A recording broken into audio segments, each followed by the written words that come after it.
বিগত সময়ের সব অন্যায়ের বিচার হতে হবে বলে জানিয়েছেন বাংলাদেশ জামায়াতে ইসলামীর আমির ডাক্তার শফিকুর রহমান। এদিকে দলের সেক্রেটারি জেনারেল মিয়া গোলাম পারোয়ার বলেন, সংস্কার ছাড়া কোনো নির্বাচন সুষ্ঠু হবে না। শনিবার পৃথক অনুষ্ঠানে এসব কথা বলেন তারা। দিনাজপুর, ভোলা ও সাভার প্রতিনিধির পাঠানো রিপোর্ট জানাচ্ছেন আব্দুল মালিক।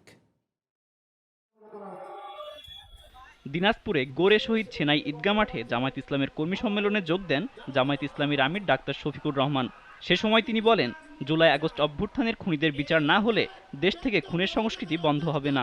খুনের বিচার যদি না হয় তাহলে খুনের সংস্কৃতি বন্ধ হবে না। লুটপাটের বিচার যদি না হয় লুটপাটের সংস্কৃতি বন্ধ হবে না। চাঁদাবাজদের বিচার যদি না হয় চাঁদাবাজি বন্ধ হবে না। ঘুষখোরের বিচার যদি না হয় ঘুষখোরি বন্ধ হবে না। সুতরাং সকল অন্যায়ের বিচার হতে হবে, এ বিচার আমরা দাবি করি। কিন্তু তাই বলে আইন কেউ হাতে তুলে নেয়, এটা আমরা পছন্দ করি না। যতটা খুন হয়েছে সবগুলা খুনের বিচার হতে হবে। এদিকে সংস্কারের জন্য অন্তর্বর্তী সরকারকে সময় দেওয়ার কথা বলছেন দলটির কেন্দ্রীয় সেক্রেটারি মিয়া গোলাম পারোয়ার। ভোলায় দলের কর্মী সম্মেলনে তিনি বলেন, নির্বাচনের আগেই শেখ হাসিনা ও তার দোসরদের বিচার করতে হবে। সংস্কার এবং নির্বাচন দ্রুত সম্পন্ন করুন। যৌক্তিক সময় যেটুকু লাগবে জামাত ইসলামী সে সময় দেবে।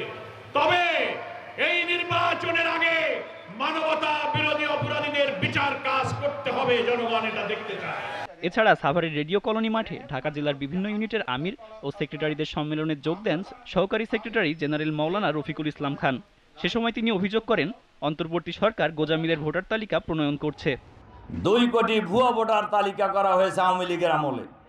আর আপনি যদি এদেরকে বাদ না দিয়ে ভোটার তালিকা করেন, এই ভোটার তালিকা কি যথার্থ হবে? Abdul Malik, GTV news.